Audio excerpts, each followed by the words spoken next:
olhar para frente e dizer: Jesus, socorre, salva-me, alcança-me. Pedro afundou, mas afundou com o propósito de reconhecer que diante do sobrenatural, quem sustenta ele é a mão do próprio Deus. Salva-me, socorre-me, alcança-me. Deixa eu dizer uma coisa. O afundar de Pedro aqui mostra quanto o homem é homem.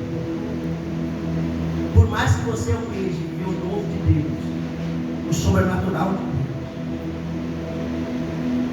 o homem continua sendo homem, com as mesmas condições, tendo os mesmos desafios e ainda sendo vulnerável a algumas coisas. Quando Pedro começa a afundar, isso fica claro. Ele clama na parte B do versículo de número 30, e o clamor é: Jesus, salva. Versículo de número 31 é o texto que nós lemos aqui. Imediatamente Jesus estende a mão. No 30, Pedro clama dizendo: Senhor, socorre-me, Senhor, salva-me. No 31, imediatamente Jesus estende a mão. Deixa eu dizer uma coisa. Jesus estende a mão a Pedro de forma imediata. Isso só é possível porque Jesus está perto do Pedro. E a pergunta que eu fiz no texto é: se Jesus está perto, por que Pedro afunda? Porque na experiência com o céu, Jesus nos acompanha, mas não intervém até nos clamar por aí. Jesus está do ladinho dele, mano.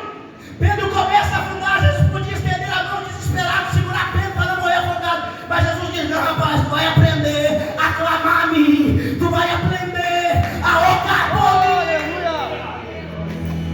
Jesus estende a mão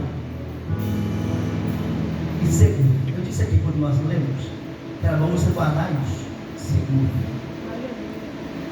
Jesus estende a mão e segurou. E eu fiquei pensando: o que seria do Pedro se não fosse essa mão que segura ele? Sabe quem vai ser Pedro futuramente? Primeiro pastor da igreja de Curitiba. Homem que com um sermão ganhou mais de 3.000 almas. O camarada que em Atos 2, cheio do Espírito Santo, começou a pregar uma mensagem que eu nem tinha escutado.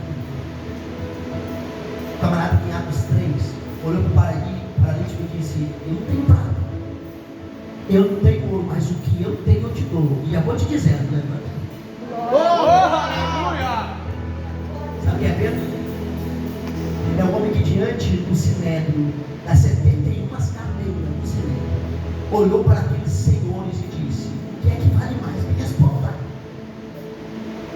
Ouvir a voz dos homens ou ouvir a voz de Deus? Aleluia! Sabe quem é Pedro? Pedro é o homem que em Atos 5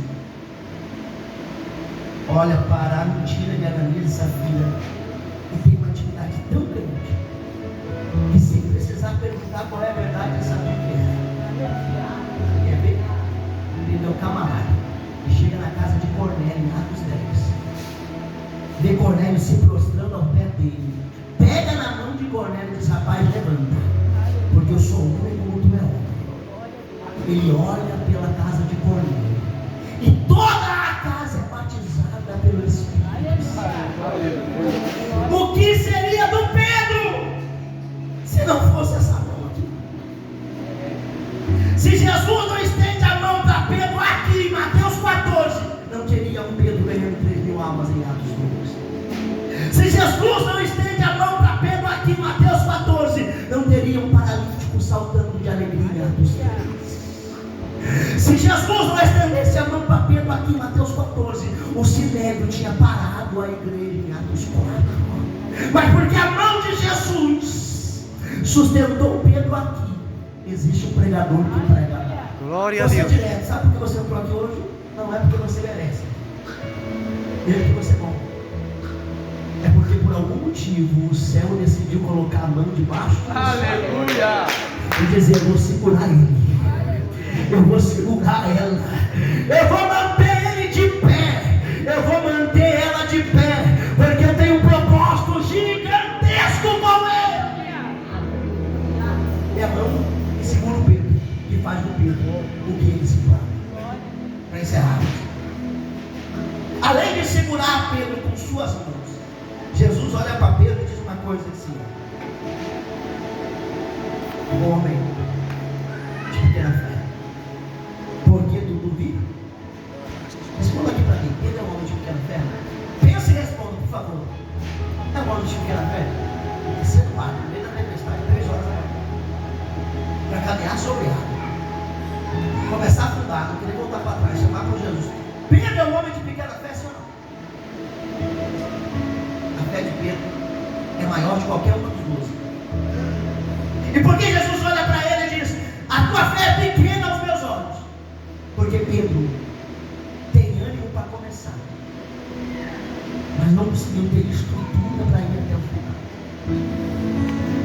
E o contexto de fé na Bíblia não tem a ver com positivismo, tem a ver com persistência.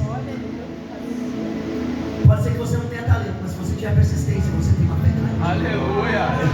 Aleluia! Pode ser que você não tenha dinheiro, mas se você tiver persistência, a tua fé é grande. Para encerrar, Pedro escuta isso de Jesus e leva isso por toda a sua vida. Pedro é o homem que exerce o ministério de fé com maior relevância de toda a história. No versículo de número 32, quando a Bíblia vai se dar enfim no quesito a essa passagem, a Bíblia expõe a seguinte informação: e quando eles subiram no barco, o vento cessou.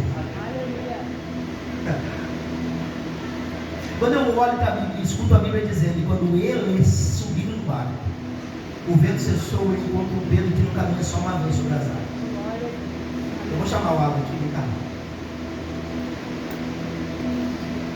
para dizer o que acontece aqui no versículo 22. No 29, Jesus diz: vem Pedro. Pedro desce do barco, começa a caminhar e começa a afundar, clama Jesus. No 31, Jesus estende a mão, pega Pedro e coloca Pedro de pé. No 32, eles juntos voltam para o barco. Aleluia! Eles juntos voltam para o barco. Aí Pedro não caminha só uma vez, não. Pedro caminha 2, uma para ir e outra para voltar. E o que muda entre a ida e a volta, pregador? A ida, o Pedro afunda. Agora procura aí na Bíblia o Pedro afundando na volta. Por que na volta o Pedro não afunda, pregador? Porque na volta o Pedro não tem só um chamado. Na ida o Pedro só tem um chamado: vem Pedro! Agora na volta, além do chamado, o Pedro tem a companhia de Deus. O Pedro tem a companhia de Jesus. E o que mantém-nos de pé diante de qualquer circunstância não é outra coisa senão a companhia do Espírito Santo de Deus. Quando eles entram no barco, o vento cessa. Eu vou dizer o segredo do ministério: é a companhia de Jesus. É a companhia do Espírito Santo. É por isso que Davi não quis reinar sem a companhia de Deus. É por isso que o ministério de Jesus não começa sem que o Espírito Santo descer do céu como de forma corporal. É por isso que a igreja não se inicia oficialmente sem antes o Espírito Santo descer sobre ele. O segredo do ministério da companhia. Quando se chega dentro do barco, o vento cessa. Eu vou perguntar, você responde. O vento cessa quando o Pedro desce? Quando o Pedro afunda? Quando o Pedro